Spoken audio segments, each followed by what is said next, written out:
खड़गे जी ने कहा, राहुल गांधी जी ने कहा, खड़गे जी ने कहा कि मेरे को कहा सचिन पायलट जी माफ़ करो, भूलो, आगे बढ़ो। जनता का चुनाव है, जो माहौल है कांग्रेस के पक्ष में है, ना सिर्फ मेरे क्षेत्र में लेकिन प्रदेश भर में अच्छे बहुमत के साथ सरकार कांग्रेस पार्टी की बनी कराई। जनता का चुनाव है, जो माहौल है कांग्रेस के पक्ष में है, ना सिर्फ मेरे क्षेत्र में लेकिन प्रदेश भर में।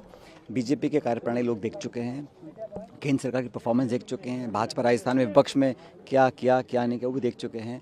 जो बिखराव है और जो एक सत्ता में आने की जो वो ललायत हैं वो जनता देख रही है। तो मुझे लगता है कि अच्छे बहुमत के साथ सरकार कांग्रेस पार्टी की बनेगी राजस्थान। पायलट साहब, चूंकि ईडी का भी प्रवेश हो चुका है, चुनाव के दौरान काफ़ी कार्रवाई हो रही है।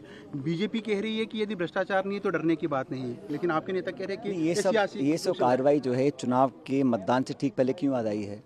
5 साल से किसी ने कोई कार्रवाई करी नहीं और इन एजेंसीज का दुरुपयोग हो रहा है। ये मैं नहीं कह रहा हूँ, पूरा देश कह रहा है और जानता है।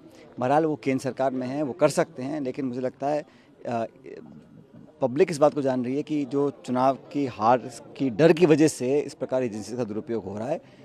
पब्लिक कांग्रेस पार्टी के साथ। पायलट साहब, एक दूसरा सवाल बड़ा ये था कि बीजेपी ने अब तक टोंक में, सरदारपुरा में और जो प्रमुख जगह है जहाँ पर बड़े कैंडिडेट उतरे कांग्रेस के, वहाँ पर अब तक प्रत्याशी नहीं घोषित कर पाए। कारण क्या लगता है आपको? ये तो सवाल आप उनसे पूछिए, मैं तो अपना नामांकन मैंने भर दिया। अब जो भी उम्मीदवार होंगे हम उनसे सामने चुनाव लड़ेंगे और जनता जनार्दन है, जो निर्णय जनता करेगी वो स्वीकार होगा। विधानसभा चुनाव में इस बार बीजेपी ने कोई फेस डिक्लेयर नहीं किया, हालांकि कांग्रेस ने भी नहीं किया। किस तरह देखते हैं आप इसको?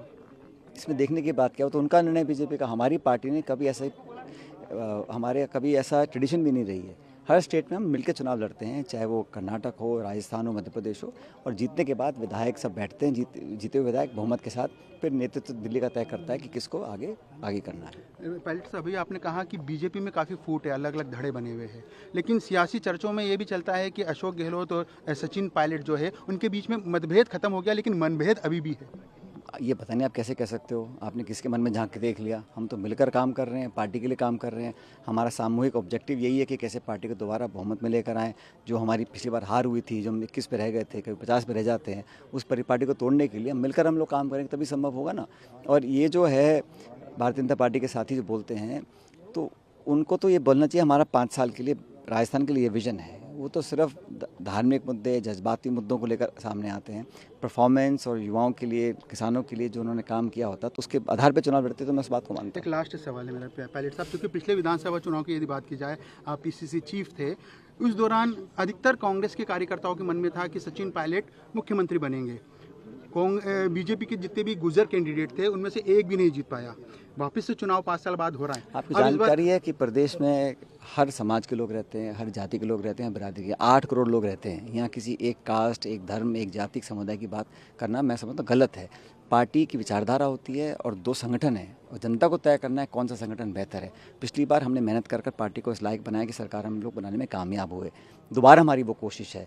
तो बीजेपी के तो आरोप लगाते रहेंगे, तो आप वो भाषा क्यों बोल रहे हो? आपको तो बोलना चाहिए कि 3 तारीख को परिणाम क्या आएगा, और मैं दावे से कह रहा हूँ कि परिणाम कांग्रेस के पक्ष में आएगा। लेकिन मैं पायलट साहब, मेरा सवाल अधूरा रह गया, पूरा नहीं करने दिया आपने। सवाल ये था कि पिछली बार जो कुछ हुआ उसके बाद फिर जिस प्रकार से 5 साल तक मतभेद चलते रहे, खड़गे जी ने कहा, राहुल गांधी जी ने कहा, खड़गे जी ने कहा कि मेरे को कहा सचिन पायलट जी माफ़ करो, भूलो, आगे बढ़ो।